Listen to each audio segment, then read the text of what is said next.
and sociopaths. It's real. Yeah, sociopaths. Because that's along the same lines. I think where a lot of people get caught up is that they don't extrapolate. I love that word, extrapolate. I like it. They don't. It's the small behavior, right? So if you like, I had an ex way back in the day who, you know, she had this guy.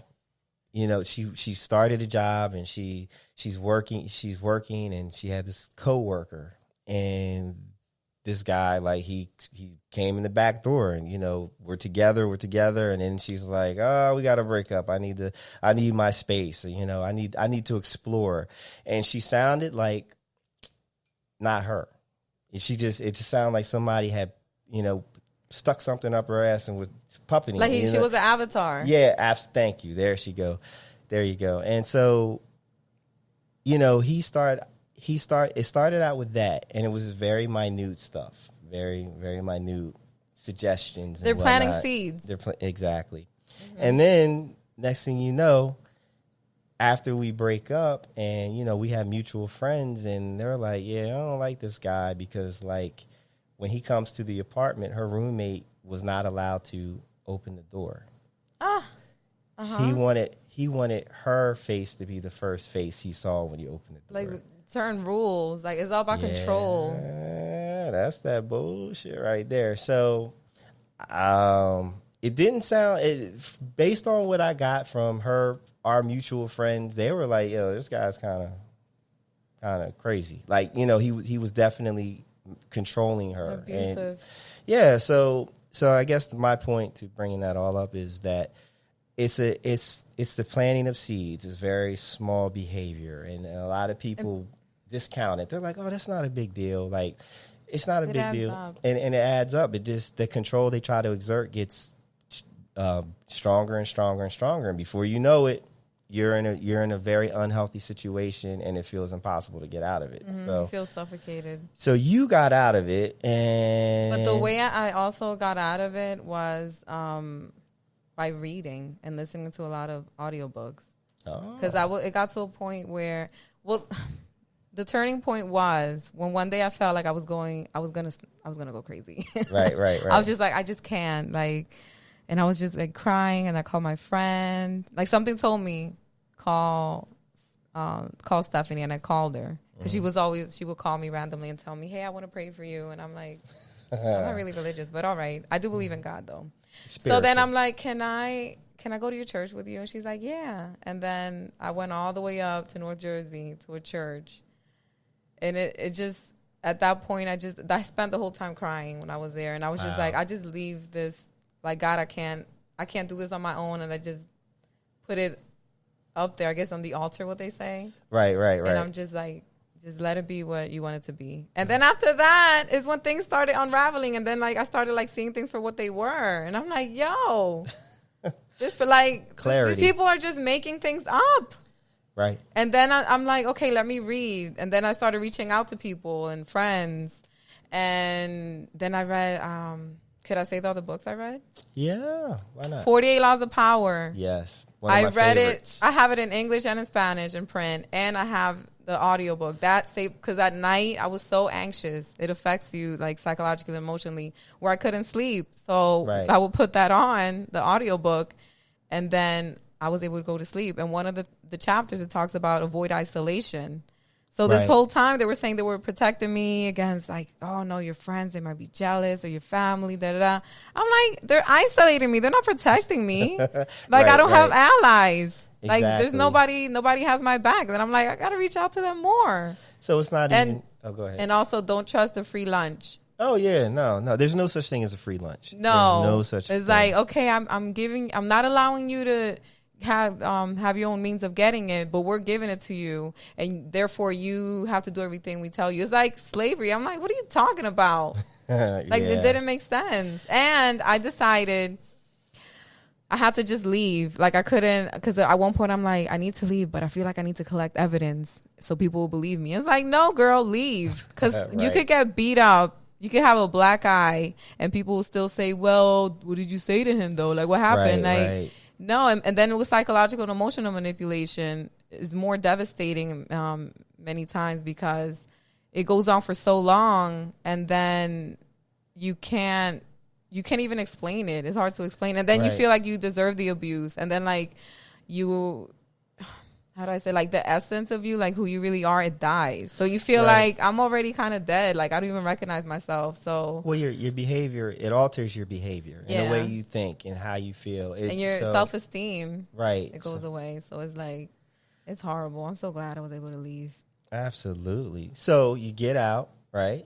So you make that big move, and so we're going to move into the standard question. So everybody that's going to hit this show, I'm asking the same 8 questions, and the whole idea of this is for the audience to kind of see how highly effective and successful people think, because that's who I'm having on this show, right? If they're sitting here, they're effective, and like successful. So we're going to go into these questions. Are you ready for the questions? I'm ready.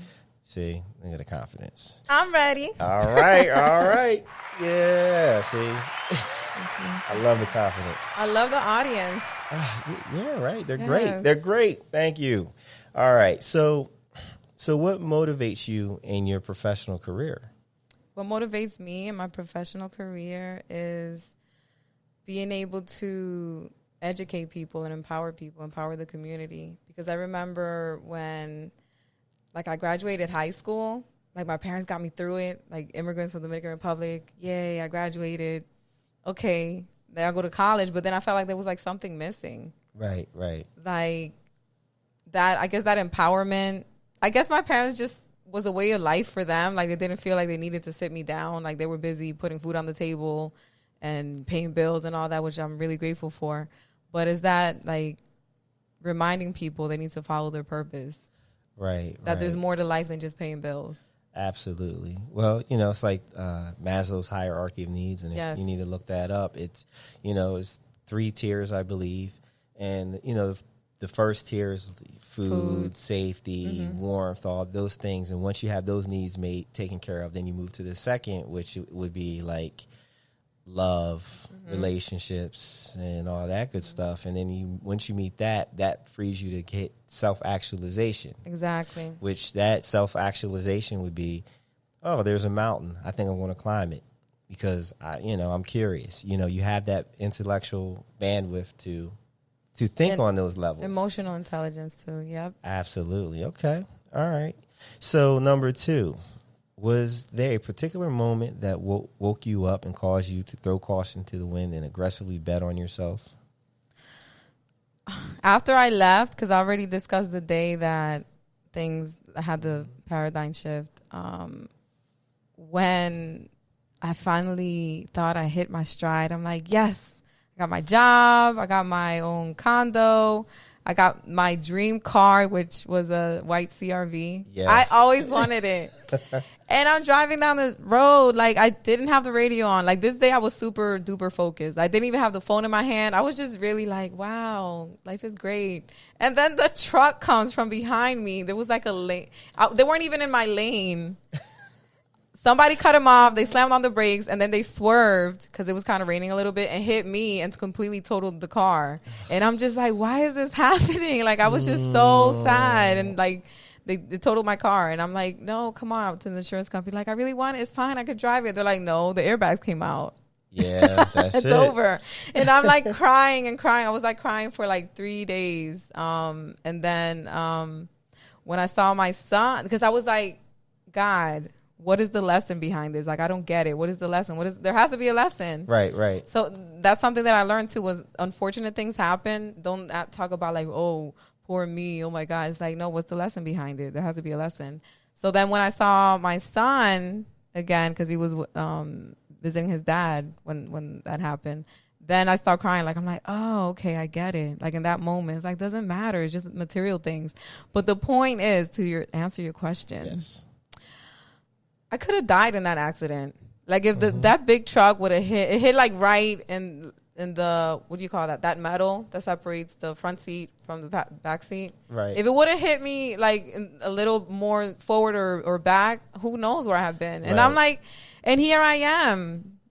I was just focused on the first level. Like, okay, I got the house. I got food on the table. I got that. I'm like, but I haven't accomplished like all my goals yet. Right. I haven't done that. And then I could have died. And then what? That's it. That's it. So I'm like, yo, I could have been dead. I'm going to just do it. I'm going to just do everything. And then I got in contact with people for the book. And then that people hit me up to be on the radio show and things like that. I'm like, yes. I was more open to it. So things fell into place. Yeah, because it's like, what's the worst that could happen? You could die. There you go. Right. But I didn't. So you did. I feel. Yeah, okay, cool. Life is short, people. So just do it. I mean, what's the worst that can happen? Yeah, you could die. You could literally die. And then you would have not accomplished what you wanted to and fulfilled your purpose. Absolutely. All right, question 3.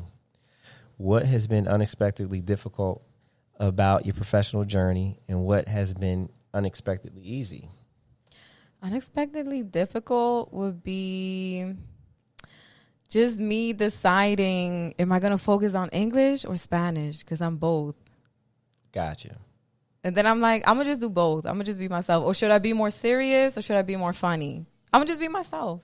Okay. And then what's easy is like opportunities. Like once you're out there and talking to people, you make connections and people see you. And now you have social media. So it's easier to like present yourself to people and people to contact you. So it's kind of, but you don't have people telling you're not allowed on social media. Right. Well, so it's like the law of attraction, right? You know, if you put yourself out there, if you think right, if you do those things, doors will open. And we attract who we are too.